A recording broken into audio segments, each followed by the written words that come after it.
హల్లెలూయా. కూడి వచ్చిన మీ అందరికీ వందనాలు. అందరూ బాగున్నారా? నీరసాలు వచ్చేస్తున్నాయా? చాలా సంతోషం. మొదటి కొరింథీయులకు రాసిన పత్రిక 14వ అధ్యాయము 20వ వచనాన్ని చదువుకుందాం.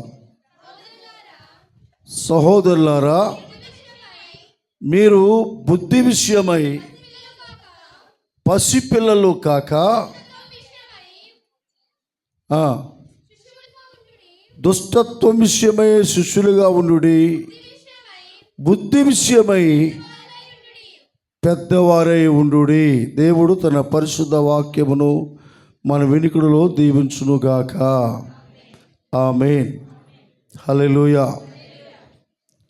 పిల్లరా, అపోస్తలుడు పౌలు గారు కొరింథీ సంఘానికి రాస్తూ ఒక అద్భుతమైన మాటను ఆయన మాట్లాడుతూ వచ్చారు. ఏమంటున్నారు ఆయన? మీరు బుద్ధి విషయమై పసిపిల్లలు కాక దుష్టత్వము విషయములో శిష్యులుగా ఉండుడి, బుద్ధి విషయమై పెద్దవారై ఉండుడి అన్నాడు. హల్లెలూయా. దేవుని బిడ్డలారా, బుద్ధి విషయములో మనం ఎలా ఉండాలట? పెద్దవారిగా ఉండాలి. చంటి పిల్లల వంటి వారిగా ఉండకూడదు. ఇక్కడ పౌలు గారు ఎందుకు పెద్దవారిగా ఉండాలి అన్నాడు అంటే, బుద్ధి అనేది ప్రతి ఒక్కరికి ఉంటుంది. బుద్ధి మనం ఏదైనా తప్పు చేయాలనుకుని ఏమంటాం? బుద్ధి ఉందా నీకు అంటాం కదా. బుద్ధి ఏం నేర్పిస్తుంది? జ్ఞానాన్ని నేర్పిస్తుంది. ఏం తప్పు చేయకూడదు, ఏం తప్పు చేయాలో అని విషయాలు మనకి బుద్ధి ఏం చేస్తుంది? తెలియజేస్తుంది. ఒక మనిషి చేసిన పొరపాటు బుద్ధి ఏం చేద్దంటే ఆ పొరపాటును తెలియచేసేది బుద్ధి. దేవుని బిడ్డలారా, మనము సంఘములో ఎలా ఉండాలంటున్నాడంటే బుద్ధి విషయంలో పెద్దవారిగా ఉండాలంటున్నాడు. చాలాసార్లు మనం ఏం చేస్తామంటే బుద్ధి లేని వాళ్ళుగా ఉంటాం. అందుకని ఆ కీర్తన గ్రంథంలో ఒక మాట రాశాడు, బుద్ధి జ్ఞానము లేని కంచర గాడిద వలనైనను గుర్రముల వలనైనను మీరు ఉండకూడదు అన్నాడు. అంటే కంచర గాడిదకు గుర్రానికి ఏమి లేదు? బుద్ధి లేదు. అవి బుద్ధి లేకుండా తిరుగుతున్నాయి. మనము సంఘములో ఉన్నవారము, పెద్దవారము, వయసు పెరిగిన వారము, జ్ఞానము పెరిగిన వారము, ఆలోచన పెరిగిన వారము, మనం ఏం కలిగి ఉండాలి అంటే బుద్ధి అనేది మనము కలిగి ఉండాలి. ఎందుకు బుద్ధి కలిగి ఉండాలని పౌలు చెప్తున్నాడు అంటే, మొట్టమొదటిగా విషయాన్ని చూద్దాము. బుద్ధిమంతులు తమ పాపాలను ఒప్పుకుంటారట. ఏం చేస్తారండి? బుద్ధిమంతులు తన పాపాలు ఒప్పుకుంటారు. ఎగ్జాంపుల్గా లూకాసు సువార్తలో ఒక సందర్భాన్ని మీకు జ్ఞాపకం చేస్తాను. ఒక తండ్రికి 2 కుమారులు ఉన్నారు. మనందరికీ తెలిసిన కథే కదా. పెద్ద కుమారుడు ఉన్నాడు, చిన్న కుమారుడు ఉన్నాడు. చిన్న కుమారుడు ఏం చేశాడు? తండ్రి ఆస్తి అంతటిని కూడా తీసుకుని దూరదేశం వెళ్ళిపోయాడు. తండ్రి ఆస్తి అంతా కూడా పాడు చేశాడు కదా. పెద్ద కుమారుడు ఉన్నాడు, తండ్రి దగ్గరే ఉన్నాడు కానీ తండ్రిని కనిపెట్టుకుంటున్నాడు కానీ తండ్రిని విడిచిపెట్టకుండా అతను జీవించాడు. అయితే ఆ స్టోరీలో మనం గమనించింది ఏంటంటే, చిన్న కుమారుడు పట్టుకెళ్ళిన ఆస్తంతా కూడా దుర్వ్యాపారం చేశాడు అని రాయబడింది. ఏం చేశాడు? దుర్వ్యాపారం చేశాడు. ఎప్పుడైతే దుర్వ్యాపారం చేశాడో ఆస్తంతా కోల్పోయిందో ఇప్పుడు ఆ వ్యక్తి ఏమీ లేనుడైపోయాడు. ఆడుకు దరిద్రం కొలిది అప్పుడే కరువు వచ్చిందంట. అప్పుడు ఏమొచ్చింది? కరువు వచ్చిందట. మిక్కిలి కరువు ఎక్కువైపోయింది. తినటానికి ఎక్కడ తిండి దొరకలేదు. అందుచేత ఈ వ్యక్తి ఎక్కడికి వెళ్ళాడు? పందులు మేపేవాడి దగ్గరికి వెళ్ళాడు. పందులు మేపేవాడి దగ్గరికి వెళ్ళినప్పుడు అప్పటికే ఎన్ని రోజులు భోజనం చేయకుండా ఉన్నాడో తెలియదు కానీ కళ్ళు తిరగటం మొదలుపెట్టాయి. ఆకలి మాత్రం విపరీతంగా వేస్తుంది. ఆ పందులు మేపేవాడు అన్నాడు, మొదట వెళ్ళి మీరు ఆ పందులు మేపుకునిరా, అప్పుడు వచ్చి నీకు అన్నం పెడతానన్నాడు. సరే, అన్నం పెడతాడనే ఉద్దేశంతో పందులు మేపుకొని వచ్చాడు. సాయంకాలం వరకు పందులు మేపుకొచ్చాడు. సాయంత్రం అయిన తర్వాత పందులు దొడ్లో కట్టేయాడు. ఇప్పుడన్నా యజమానుడు భోజనం పెడతాడేమో అని చూచాడు. కానీ యజమానుడు ఏమన్నాడు? పందులకి కుర్తు పెట్టురా అన్నాడు. పందులకి మేత పెట్టమన్నాడు.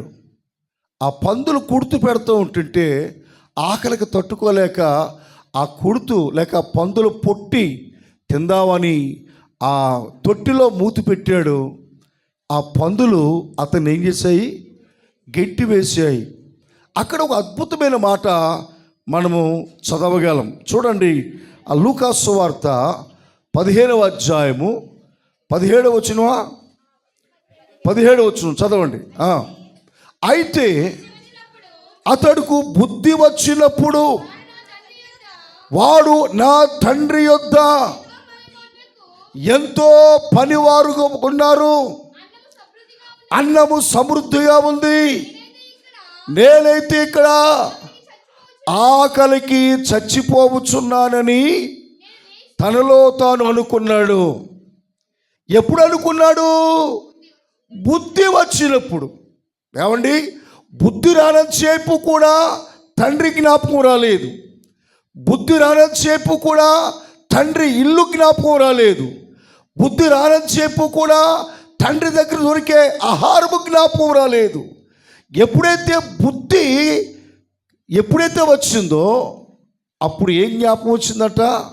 నా తండ్రి ఇంట అనేక మంది కూలివారు ఉన్నారు, వారికి సమృద్ధైన ఆహారము దొరుకుతుంది, నేనైతే ఇక్కడ ఆకలితో మాడిపోతున్నాను అని చెప్పి నేను ఒక కూలివానిగా వెళతాను అని నిశ్చయించుకుని ఏం చేయడు?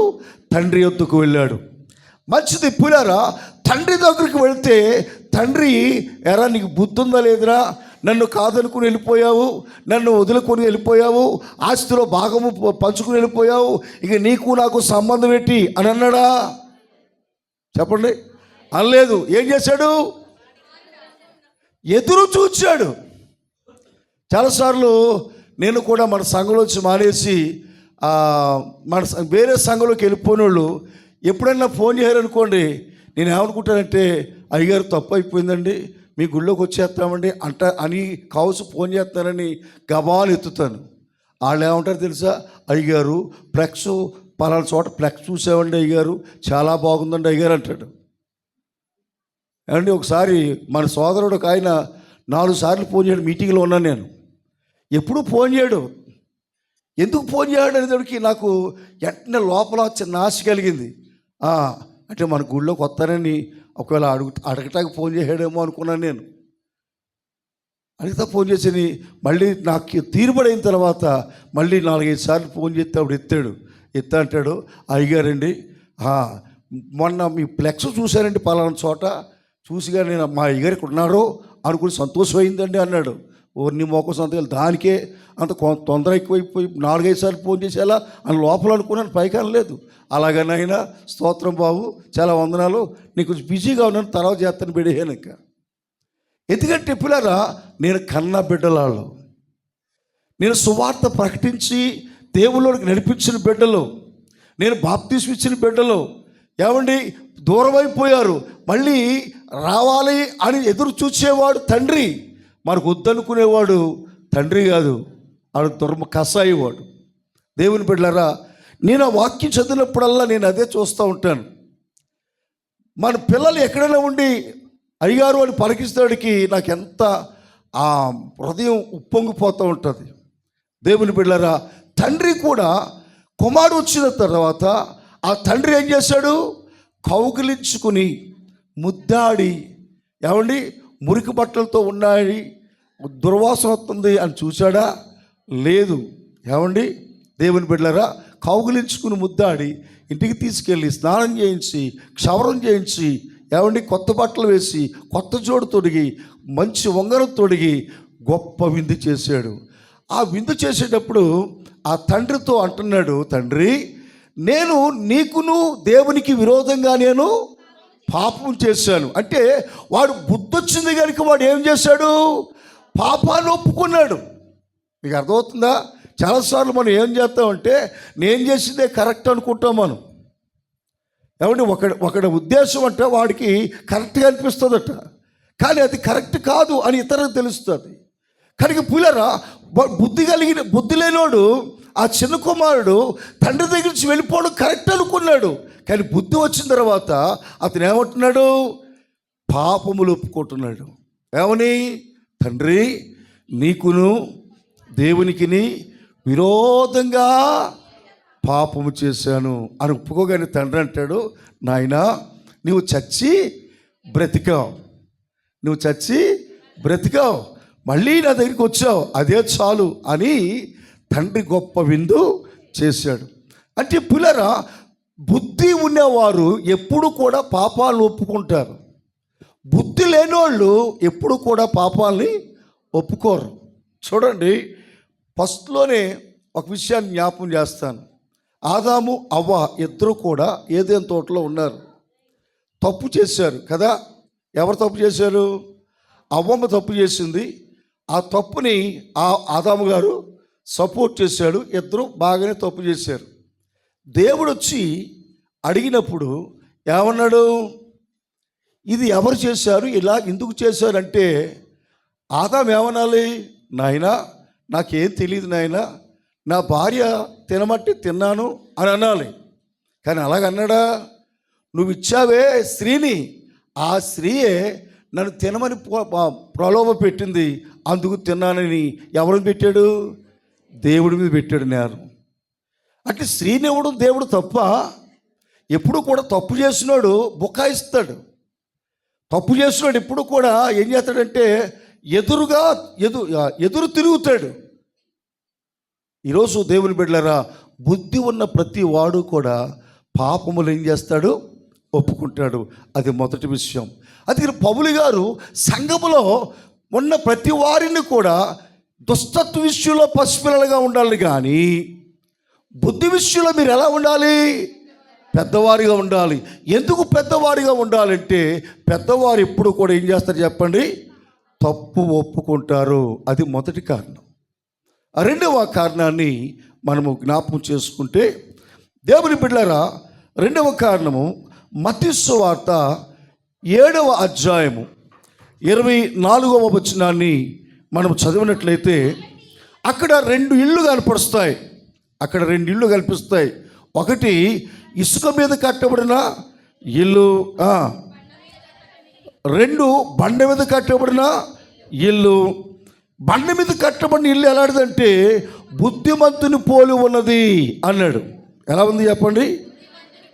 దేవుని బిడ్డలారా, రెండవ మాట ఏంటంటే బుద్ధిమంతుని పోలి ఉన్న ఆ ఇంటి గలవారు దేవుని సన్నిధిలో వారి కుటుంబము స్థితిగతులు జాగ్రత్తగా చూసుకుంటారు అనే విషయాన్ని జ్ఞాపకం చేస్తున్నాయి. దేవుని బిడ్డలారా, బుద్ధిమంతుడు ఎక్కడ కట్టుకుంటాడు ఇల్లు? బండ మీద కట్టుకుంటాడు. బండ మీద కట్టబడిన ఇల్లు ఎలా ఉంటుందంటే స్థిరంగా ఉంటుంది. బుద్ధిమంతుడు ఎప్పుడూ కూడా బండ మీద కడతాడు. అంటే వాడి విశ్వాసం ఎప్పుడు కూడా స్థిరంగా ఉంటుంది. గాలి వచ్చెను, వరద వచ్చెను, దాని మీద కొట్టగా అది కూలకుండా ఉంది అన్నాడు. గాలి అంటే నిందలు, గాలి మాటలు ఉంటాయి చూసారా? చెప్పండి, కొన్నిసార్లు ఏం చేస్తారు? గాలి మాటలు మనం వింటాం. గాలి మాటలు అంటే ఏంటి? మేరీ రత్నం గారు గురించి నేను ఏదో అన్నట్టు మహిమ కిరీటి చెప్పింది అనుకోండి. ఏమండి, మేరీ రత్నం గారు పాస్టర్ గారు మిమ్మల్ని తిట్టాడండి, తిట్టాడంట. ఆ మాట వినబాడుగానే నాకు వచ్చింది మంట, నీకు చెప్పాలని వచ్చేసింది నాకు తంట అని అనేటప్పటికి ఆ గాలి మాటలో మా మేరీ రత్న గారు ఏం చేస్తుంది? వింటుంది. వినగానే నేను గుడి మానేస్తాను, ఇంక నేను రాను బాబా, ఇంక ఈయన ఇలాగే చేస్తున్నాడు అని ఏం చేస్తారు చెప్పండి? భక్తి చేసుకుంటారు. ఇదే ఎవడి నిందలు అనేవి. దేవుని అదే బండ మీద కట్టబడిన ఇల్లు ఎన్ని నిందలు వచ్చినా, ఎన్ని అవమానాలు వచ్చినా, ఎన్ని చీవాట్లు పడినా, ఎంత మనము సమస్యలు వచ్చినా ఆ ఇల్లు బండ మీద కట్టబడి ఉంది కాబట్టి అది పడిపోదు, స్థిరంగా ఉంటుంది. ఏ ఇల్లు స్థిరంగా ఉంటుంది? బుద్ధిమంతుని ఇల్లు స్థిరంగా ఉంటుంది. బుద్ధి లేనుడి ఇల్లు ఎలా ఉంటుంది? ఇసుక మీద కట్టబడిన ఇల్లులు పోలి ఉంటుంది. చిన్నదానికే కోపగిస్తారు, చిన్న సమస్యకే దేవుని ప్రార్థన చేయడం మానేస్తారు, చిన్న సమస్యకే మందిరానికి రావడం మానేస్తారు, చిన్న సమస్యకే దేవునికి దూరం అయిపోతారు. వాళ్ళ విశ్వాసం దేని మీద కట్టబడిందంటే ఇసుక మీద కట్టబడిన ఇల్లు. కనుక అందుకనే పౌలు అంటున్నాడు, సంఘములో మీరు ఎలా ఉండాలంటే పెద్దలుగా ఉండాలి. ఎందుకు పెద్దలుగా ఉండాలంటే పెద్దలైన వారు బుద్ధి కలిగిన వారిగా ఉంటారు. బుద్ధి కలిగిన వారిగా ఉంటారు కనుక సంఘాన్ని అంటిపెట్టుకుని ఉంటారు, సంఘంలో స్థిరంగా ఉంటారు అంటానికి పౌలు గారు ఒక ఉదాహరణ జ్ఞాపకం చేస్తూ ఉన్నాడు. దేవునికి స్తోత్రం కలుగును గాక. హల్లెలూయా. మూడవదిగా మనం చూసినట్లయితే బుద్ధిమంతులు జ్ఞానాన్ని వెతుకుతారట. చూడండి, సామెతల గ్రంథము 15వ అధ్యాయము 14వ వచనం చదువుదాం. సామెతల గ్రంథము 15వ అధ్యాయము 14వ వచనం చదువుదాం. బుద్ధిమంతుల మనస్సు జ్ఞానమును వెతుకును, బుద్ధిహీనుల గూఢత్వము. దేవునికి స్తోత్రం కలుగును గాక. గమనించండి పిల్లరా, బుద్ధిమంతులు ఏం వెతుకుతారట? జ్ఞానము వెతుకుతారు. జ్ఞానం అంటే ఎవరు? యేసు ప్రభువారు.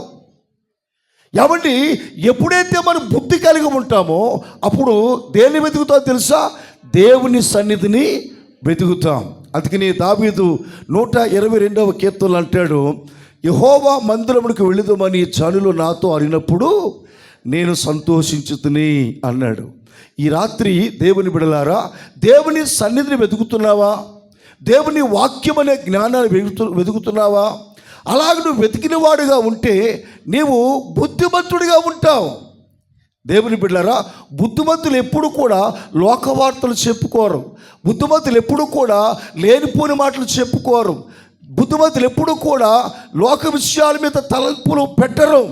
బుద్ధిమంతులు ఎప్పుడూ కూడా దేవుని వాక్యం మీద మనసు పెడతారు. అందుకని కోరహు కుమారులు 42వ కీర్తనలో ఒక చక్కని మాట రాశారు. ఏమని తెలుసా? దుప్పి నీటి వాగుల కొరకు ఆశపడినట్లు దేవా నీ కొరకు నా ప్రాణము ఆశపడుచున్నది. ఈ రాత్రి దేవుని బిడలారా, ఎవరైతే బుద్ధిమంతులుగా ఉంటారో ఆ బుద్ధిమంతులైన వారు ఏం వెతుకుతారట? జ్ఞానమును వెతుకుతారు. అందుకనే జ్ఞానులు ఎవరు వెతుక్కుంటూ వచ్చారు?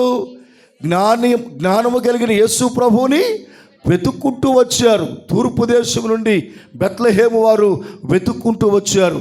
దేవుని బిడ్డలారా, ఈరోజు దేవుని వెతకడానికి మనం ప్రయత్నం చేస్తాం. ఎవరో అంటే బుద్ధి కలిగిన వారు దేవుని జ్ఞానాన్ని వెతుకుతారనే విషయాన్ని చూస్తున్నాం. 4వదిగా మనం చూసినట్లయితే పిల్లరా, బుద్ధిమంతులు పాతాళము తప్పించుకుంటారు. సామెతల గ్రంథం 15:24 బుద్ధిమంతులు క్రిందనున్న పాతాళమును తప్పించుకొనవలెనని బుద్ధిమంతుడు పరమునకు పోవు మార్గమును నడుచుకొనును. హల్లెలూయా, హల్లెలూయా. గమనించండి, బుద్ధిమంతుడట ఏం చేస్తాడట? పరమునకు పోవు జీవ మార్గమును వెతుక్కుంటాడటండి. బుద్ధి లేనోడు పాతాళానికి వెళ్ళటానికి చూస్తాడు. అందుకనే సొలొమోను అంటున్నాడు, బుద్ధిమంతుడట పాతాళము తప్పించుకోవటానికి. మనమందరం కూడా దేవుని ఎందుకు నమ్ముకున్నామో తెలుసా? పాతాళము తప్పించబడాలని. అంతేనా? చెప్పండి. పాతాళము తప్పించబడాలని దేవుని నమ్ముకున్నాం. అంటే మనం దేవుణ్ణి నమ్ముకున్నామంటే, జ్ఞానాన్ని వెతుకామంటే మనం ఏం తప్పించుకున్నట్లు? పాతాళాన్ని తప్పించుకున్నట్లు. అందుకని నమ్మి బాప్తిసం పొందిన వారు రక్షింపబడతారు, నమ్మని వారికి శిక్ష విధించబడుతుంది అని ప్రభువారు చెప్పారు. ఈ రాత్రి దేవుని బిడలారా, ఎవరైతే నమ్ముతారో ప్రభువుని, ఎవరైతే ప్రభువుని అంగీకరిస్తారో వారు పాతాళమును తప్పించుకోవటానికి అవకాశం ఉన్నది. అందుకనే దేవుని బిడ్డలారా, మనమందరము కూడా ఎలా ఉండాలంటే బుద్ధిమంతుడిగా ఉండాలి అనే విషయాన్ని జ్ఞాపకం చేస్తున్నాను. ఎవడైతే బుద్ధిమంతుడిగా ఉంటాడో తన ప్రాణానికి మేలు చేసుకుంటాడు. ఎవడైతే బుద్ధి లేనిగా వాడిగా ఉంటాడో తన ప్రాణాన్ని నాశనం చేసుకుంటాడు. కనుక దేవుని బిడ్డలారా, బుద్ధిమంతుడు అపాయం వచ్చినప్పుడు ఏం చేస్తాడట? దాక్కుంటాడు. 7వదిగా చూస్తే దేవుని బిడ్డలారా, మత్తయి సువార్త 25వ అధ్యాయము 4వ వచనం చూసినట్లయితే, పిల్లరా, బుద్ధిమంతులు ప్రభువు రాకడ కొరకు సిద్ధంగా ఉంటారు. హల్లెలూయా. బుద్ధిమంతులు చేస్తారండి, ప్రభువు రాకడ వరకు వారు సిద్ధంగా ఉంటారు. ఎవరైతే బుద్ధిమంతులుగా ఉన్నారో ప్రభువు రాకడికి వారు సిద్ధంగా ఉంటారు. ఎలా సిద్ధపడతారు? వారి దివిటీలు సిద్ధం చేసుకుని, వారికి ప్రమిదలు సిద్ధం చేసుకుని, నూనె పోసుకుని, పెళ్లి కుమారుడు వచ్చేటప్పటికి దివిటీలు వెలిగించుకుంటూ సిద్ధపడి పెళ్లి కుమారుడు దగ్గరికి వెళతారు. దేవుని స్తోత్రం కలుగును గాక. పెళ్లి కుమారుని ఎదుర్కొనే వారు ఎవరు తెలుసా? బుద్ధిమంతులే. బుద్ధి లేని వాళ్ళు నిద్రపోతారు. బుద్ధిమంతులు ఏం చేస్తారు చెప్పండి? పెళ్లి కుమారుని కొరకు దివిటీలు వెలిగించుకుని ఎదురు చూస్తారు. కనుక ఈరోజు అపోస్తలుడు పౌలు అంటున్నాడు, మీరు సంఘములో ఎలా ఉండాలంట? మీరు పెద్దవారే ఉండుడి అన్నాడు. ఇప్పుడు చెప్పండి, మీరు చిన్నవారా పెద్దవారా? ఈ 7 అనుభవాలు మీ జీవితంలో ఉంటే మీరు పెద్దవారే.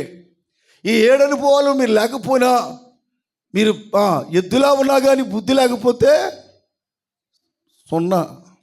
మనిషి ఎద్దులాగా ఉంటాడు కానీ ఆడికి ఏముండదు చెప్పండి? బుద్ధి ఉండదు. బుద్ధి లేనివాడు దేనికి పనికిరాడు. మనిషి ఎద్దులా ఉండటం కాదు, బుద్ధిగా ఉంటే ఈ 7 అనుభవాలు నీ జీవితంలో నీవు పొందగలవు. కాబట్టి 7 అనుభవాలు మన జీవితంలో పొందాలంటే మనం ఏం కలిగి ఉండాలి? బుద్ధి కలిగి ఉండాలి. ప్రార్థన చేసుకుందాం. తల వంచండి. దేవుడు అనుగ్రహించిన ఈ శ్రేష్టమైన వాక్యాన్ని బట్టి కొన్ని నిమిషాలు మనం ప్రార్థన చేసుకుందాం. దేవుడు ఈ సమయాన్ని మనకిచ్చాడు, ఈ తరుణాన్ని దేవుడు మనకిచ్చాడు. దేవుడిచ్చిన అవకాశం బట్టి ప్రభువుని స్తుతిద్దాం.